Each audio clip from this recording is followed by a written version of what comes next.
What is awakening anyway? Somebody explain that to me.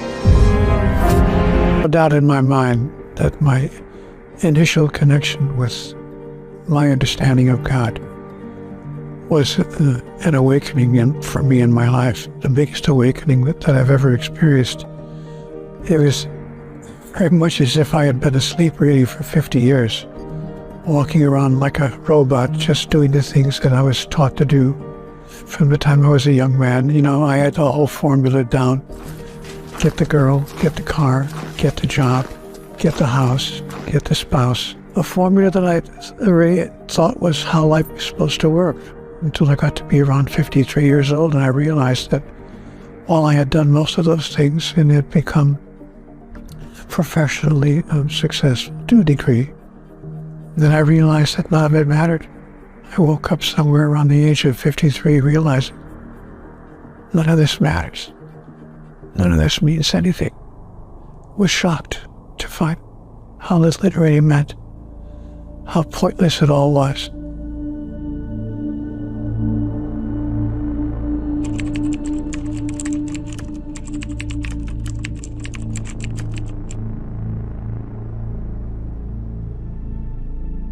The biggest question of my life, of course, which I believe is the question most people look at sooner or later, is what is the point actually?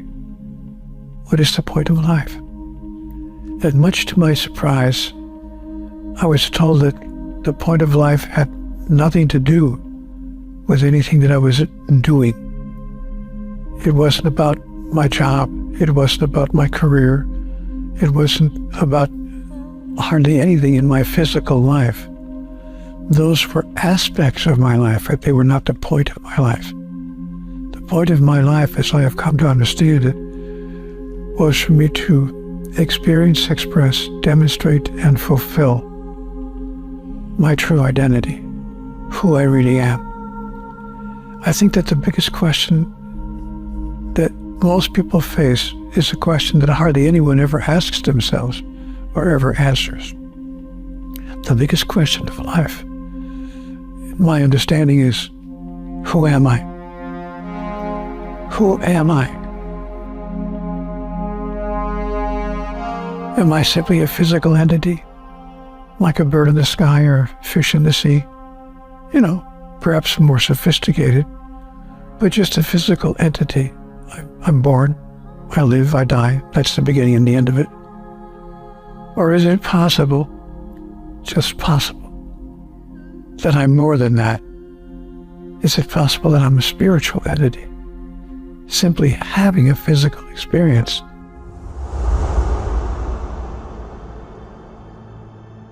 The challenge we have on this planet is that we think there's more than one essence. So we live in a world of what I would call duality. There's male and female, black and white, big and small, fast and slow, up and down, here and there, before and after. But in fact, there's only one thing. All things are one thing. And there is only one thing. So it turns out that when we look deeply at everything, we see that here and there, big and small, fast and slow, up and down, left and right, male and female, are all the same thing, simply expressing different characteristics, but in no way separate from each other.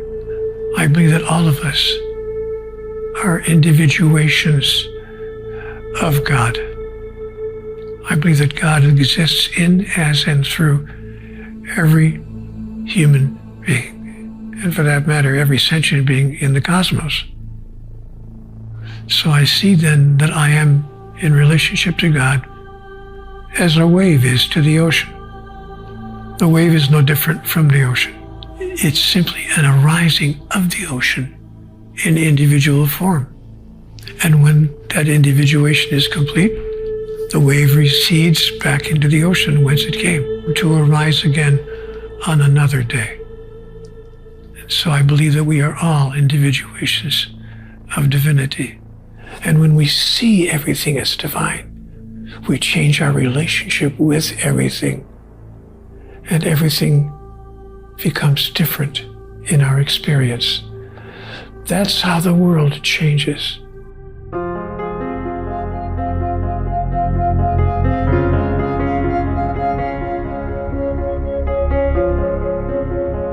The experience of my spiritual self was only possible in the realm of the physical for a very good reason.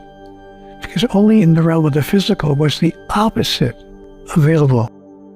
In other words, just to use a simple example, if I wanted to experience myself, if I could speak metaphorically, as the light, I couldn't experience being the light if I was amidst the light, nothing else around me but the light, which is a perfect definition of the realm of the spiritual. So I would come to a realm which I call the realm of the physical, where there is something other than the light. Because if I want to experience myself as the light, not just know myself as that, but experience it, I could only do that where there was the opposite of the light, in this case, the darkness. So I brought myself to the physical realm where the light and the dark exist simultaneously. And then in that outward expression of myself as the light, I could be who I really am.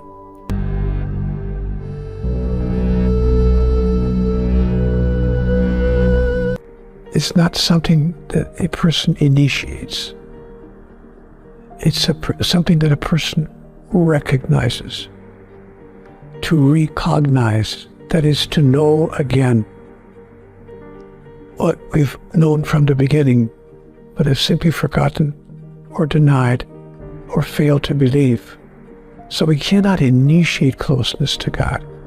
We can simply recognize, to recognize that it's always been there and will always be there. Love, pure love is my true self. It's my true nature. Pure love for everyone and everything, for every aspect of life, even those things with which I disagree. Nothing occurs in my life that has not brought me benefit or will not bring me benefit, in the sense that every moment, every activity, every outcome moves me forward in the process of the evolution of my soul. And that's why I came here to the physical realm, to evolve. I think awakening is about ending the nightmare and stepping into the dream. What by that I mean, we desert or finally abandon the nightmare of what we've been told about life, about God, and about ourselves. And we step into the dream of our grandest notion.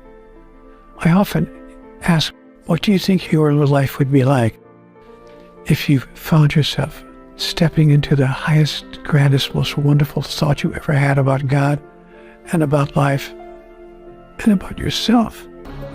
I see the world around me as stepping into a grander expression and experience of what it means to be human and what it means to be an aspect of divinity. But I don't think that we have an endless amount of time. I get a sense that time is running out, that it's now or never time. I think we're on the right path. I have a sense of optimism that because of the kinds of opportunities that we see today in the world to communicate powerful and important ideas, ways that we didn't have even a few years ago, are creating the possibility that we can get to that place of critical mass, that we can reach critical mass before our time runs out. But we would be mistaken if we think we have an endless amount of time on this planet. Life as we know it right now on this planet, I think we need to make some changes and make them quickly, dramatically and radically, if we want to see the tomorrow for which we've all dreamt. The challenge we have right now is nothing is working. And the time has come for us to stand up and say that's true. Surely we can do better than this. Surely we can expand our understanding of who we are and our expression of our true nature. We need to pay attention to our environment, to to our politics, to our economics, and to our spiritual process on this planet. Because the problem in the world today is not a political problem. It's not an economic problem. It's not a social problem. It's a spiritual problem. It has to do with how committed we are to stepping into the highest spiritual truth. This is not New Age philosophy. These ideas have been around for thousands of years.